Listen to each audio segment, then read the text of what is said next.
कहा तुमने? ये बच्चा मेरा नहीं है?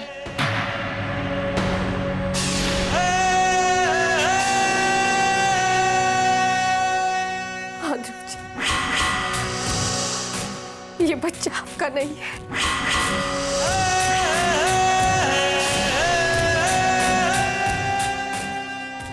माना ये बच्चा मेरा नहीं है। मैंने जब अर्पिता को पत्नी का दर्जा, पत्नी का हक ही नहीं दिया, तो कोई संबंध ही नहीं रखा, तो ये बच्चा मेरा कैसे हो सकता है? पर किसी और का बच्चा? नहीं नहीं नहीं, अर्पिता अच्छे संस्कारों वाली लड़की थी। मैंने उसे पत्नी नहीं माना, पर उसने हमेशा मुझे अपना पति माना और वो सम्मान भी दिया और दर्जा भी दिया। पर वो खुद कह रही है कि ये बच्चा मेरा नहीं। तो क्या इतने दिनों से अर्पिता मुझसे ये बात कहने की कोशिश कर रही थी?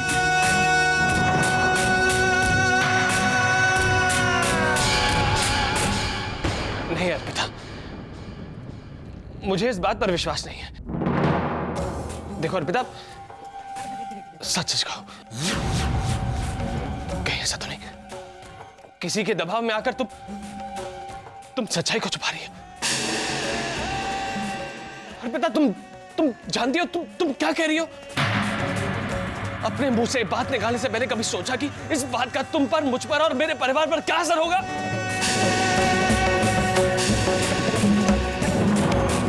अर्पिता, सिर्फ एक बार मुझसे नजरें मिलाकर कहो कि ये बच्चा मेरा नहीं है। नहीं ध्रुव जी, हम आपसे नजरें नहीं मिला पाए, पर हम सच कह रहे हैं कि ये बच्चा आपका नहीं।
हमें माफ कर दीजिए ध्रुव जी, हमें माफ कर दीजिए। बंद करो तुम्हारे रोने धोने और माफी मांगने के नाटक।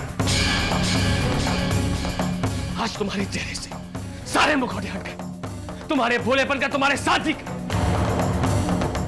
कहां गए तुम्हारे वो संस्कार, पतिव्रता होने का वो ढोंग? आज पहली बार पता चला कि औरत का इतना घिनौना रूप भी हो सकता। जब हमारे बीच में पति पत्नी का संबंध कायम ही नहीं हुआ, तो ये बच्चा मेरा कैसे हो सकता है? लेकिन फिर भी मैंने कभी तुम पर शक नहीं किया। मैंने शक किया तो खुद पर शक किया। तुम्हें अपने दिल में, अपनी जिंदगी में पत्नी का दर्जा नहीं दे पाया, लेकिन हमेशा तुम पर विश्वास किया मैंने। लेकिन आज तुमने मेरे विश्वास का मजाक उड़ाया। मैं खुद से शर्मिंदा कि मैंने तुम जैसी लड़की के साथ शादी कैसे की। कभी तुमने सोचा है कि तुम्हारे इस हरकत की वजह से हमारे परिवार के नाम पर कितना कीचड़ उछलेगा? क्या बीतेगी हमारे बड़ों के दिल पर जब लोग कहेंगे राजदादा खानदान की बहू की कोख में नाजायज रिश्ते का नाजायज बीज पड़ रहा है? हमें माफ कर दीजिए। अरे कैसे माफ कर दूं तुम्हें? तुमने मेरी भावनाओं का मजाक उड़ाया, मेरे परिवार के नाम पर अपने नाजायज रिश्ते का कलंक लगाया। हमारी तितली मामी तुम्हारे और बच्चे की खैरियत की दुआ मांगते थकती नहीं। तुमने हमारे परिवार के प्यार का ये बदला दिया। हमें माफ कर दीजिए, हमें माफ कर दीजिए।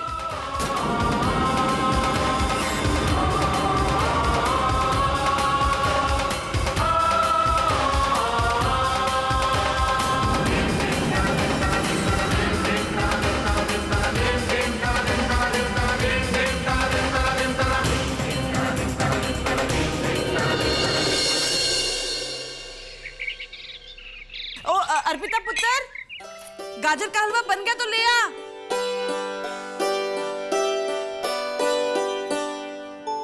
देखा कैसा बना है? बिल्कुल ध्रुव की पसंद का बना है। जब ये बच्चे छोटे थे ना तो घर में एक बार शर्त लगी कि गाजर के हलवे से भरा हुआ पूरा का पूरा डोगा कौन खा सकता है, और वो शर्त कौन जीता? पूछ ना। अपना ध्रुव पुत्र। और फर्स्ट प्राइज में उसने क्या मांगा? एक और गाजर के हलवे का पूरा डोंगा। ध्रुव बिना की कर अर्पिता पुत्र, तू बड़ी परेशान लग रही। Good morning. Good morning. अरे वाह, गाजर का हलवा। ये अर्पिता पुत्र ने स्पेशली ध्रुव के लिए बनाया है ना?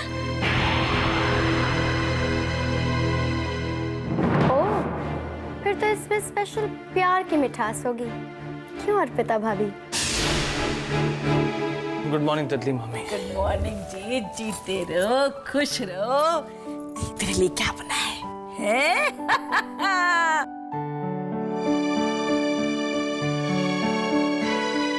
कैसा बना है? बहुत अच्छा तितली मामी। लगता है मेरा प्लान कामयाब होने लगा है। चलो अभी पता लग जाएगा। अर्पिता भाभी, आपने इतने प्यार से अपने हाथों से गाजर का हलवा बनाया है, तो आप अपने हाथों से क्यों नहीं परोस देती ध्रुव भैया को?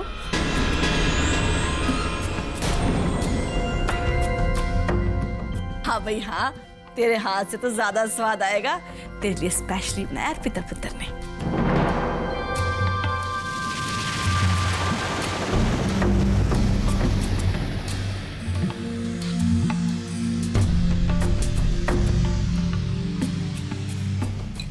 खाता क्यों उठ गया? कुछ नहीं तितली मामी, मुझे बहुत जरूरी काम याद आ गया।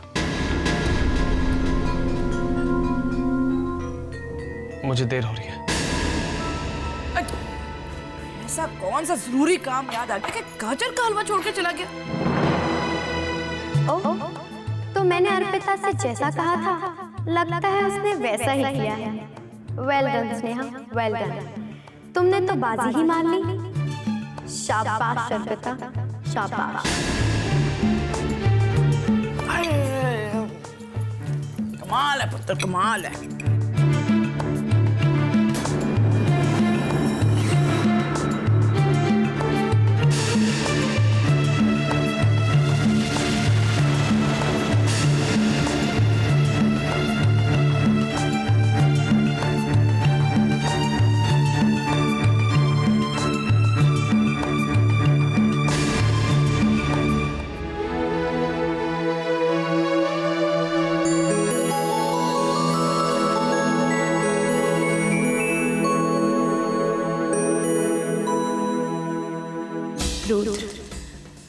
मेरी कोख में जो शिवम का पाप पल रहा है, वो तुम्हें मुझसे नहीं छीन सकता। मैं उस पाप को हमारे रिश्ते की दीवार नहीं बनने दूंगी।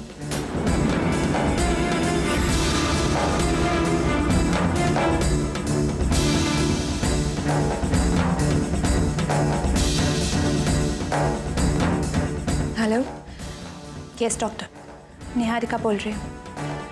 मैं आपके साथ अपना अपॉइंटमेंट कंफर्म कर रही हूँ। मैं दोपहर के 3:30 बजे तक पहुँच जाऊँगी। Thank you.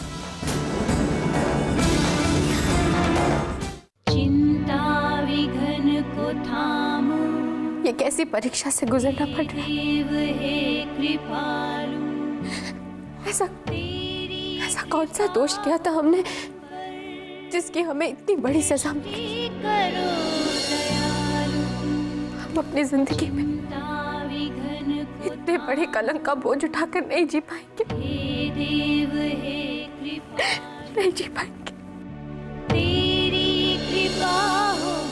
हमें भी सीता माँ की तरह अग्नि परीक्षा देनी पड़ रही है।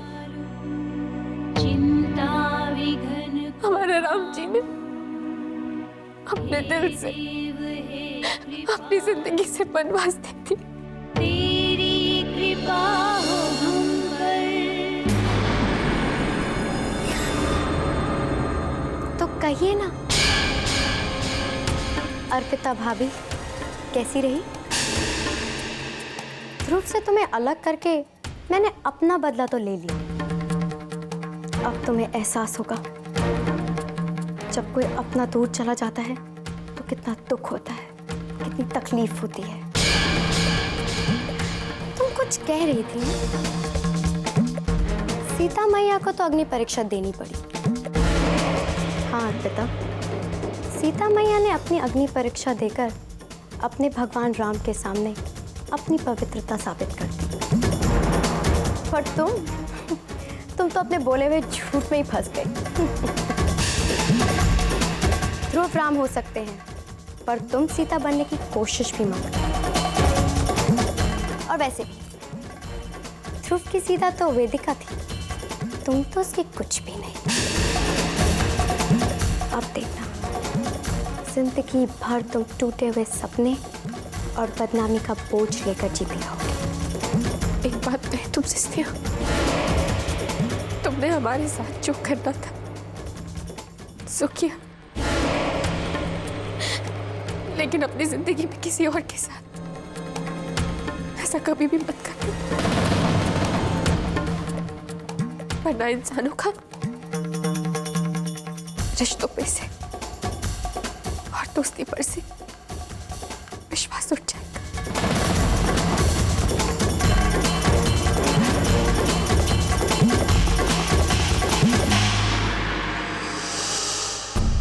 वेदिका,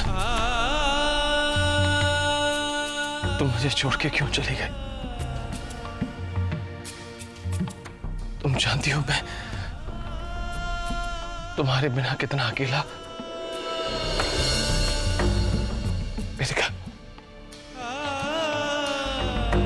अर्पिता के साथ मेरी शादी हालात के साथ समझौता था, मजबूरी थी।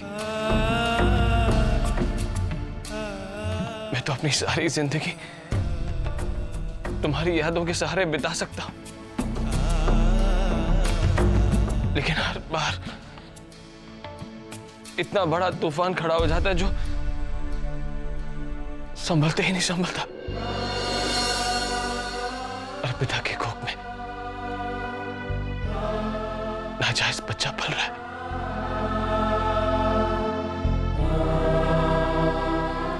तुम जानती हो इस बच्चे की वजह से हमारे परिवार का नाम बदनाम हो जाएगा, उस पर कितना कीचड़ उछलेगा। अगर मैं चुप रहता तो मुझे एक नाजायज बच्चे को इस घर में पालना पड़ेगा। कृष्णा के साथ ये कितना बड़ा अन्याय होगा। उसे उस बच्चे को अपना भाई कहना पड़ेगा जिसके साथ उसका कोई रिश्ता ही नहीं।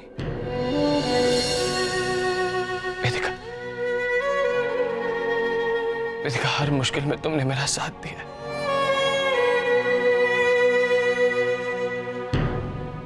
इस बार भी दे दो वेदिका, प्लीज। सिर्फ तुम ही मेरी मदद कर सकती। बताओ मुझे कि मैं अपने परिवार की इज्जत और मर्यादा को कैसे बचाऊं।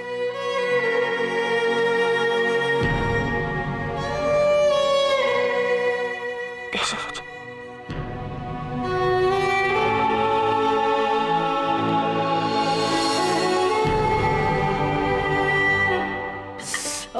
भिंडी तो बड़ी करारी बनी है। की गल है ध्रुव पुत्र, ये तेरे भूख की डेथ क्यों हो गई है? सुबह भी तूने ठीक से नाश्ता नहीं किया, अभी भी तेरा खाने में ध्यान नहीं है, हैं? सुबह का अखबार सामने लेकर बैठा हुआ है, बात क्या है? चल ठीक से खाना खा। आजा बेटा, बैठ जा।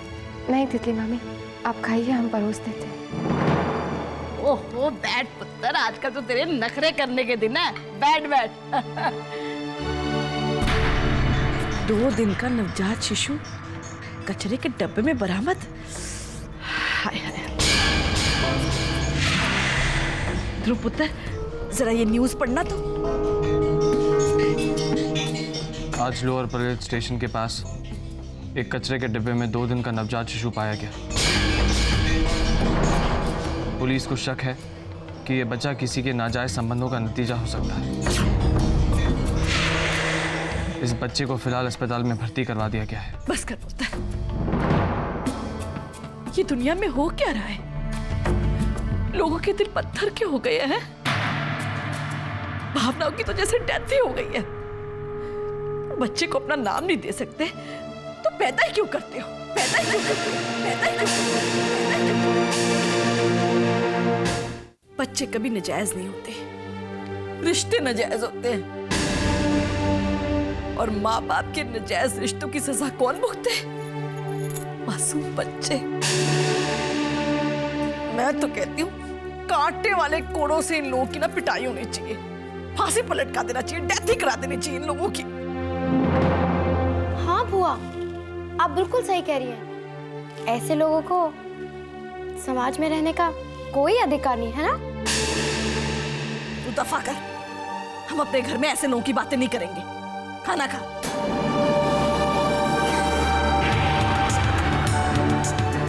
हाँ तितली माँ, जिस बच्चे के दुनिया में आने से पहले अपनी ही दुनिया बिखरती नजर आने लगे, उसे इस दुनिया में आना ही नहीं चाहिए। मामी के मन में कितना गुस्सा है नाजायज औलाद पैदा करने वालों के लिए। अगर उन्हें पता चल गया कि हमारे अपने ही घर में नहीं, अब मुझे कोई ना कोई फैसला करना ही होगा, वरना परिवार के नाम पर कलंक लगने के लिए मैं खुद को कभी माफ नहीं कर पाऊंगा।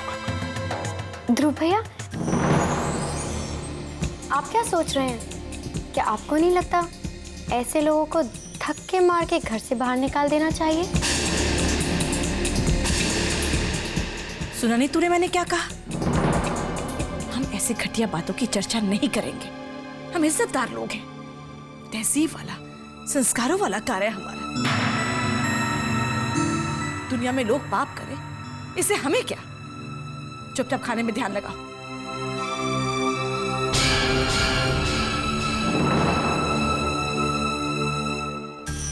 ओह गॉड,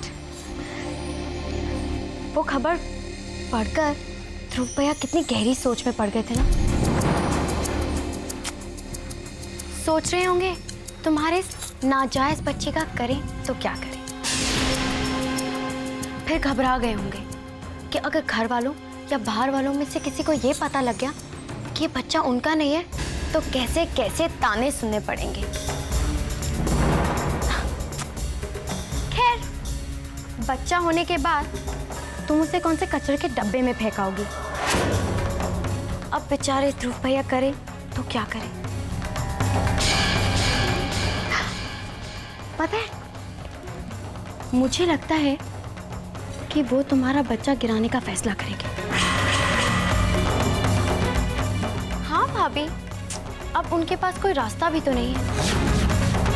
अब तुम ही बताओ, दुनिया में ऐसा कौन सा पति है जो ये बर्दाश्त करेगा कि उसकी पत्नी के पेट में किसी और का बच्चा हो। आई एम श्योर ध्रुव भैया ने अब तक तो फैसला कर ही लिया होगा आपका बच्चा गिराने के लिए। ध्रुव जी ऐसा नहीं कर सकते, वो इतने निर्दयी नहीं है। Hello, Jindal nursing home? जी मैं ध्रुव रायजादा बोल रहा हूँ। जी मुझे डॉक्टर शास्त्री से अपॉइंटमेंट चाहिए। कल नहीं, आज ही चाहिए।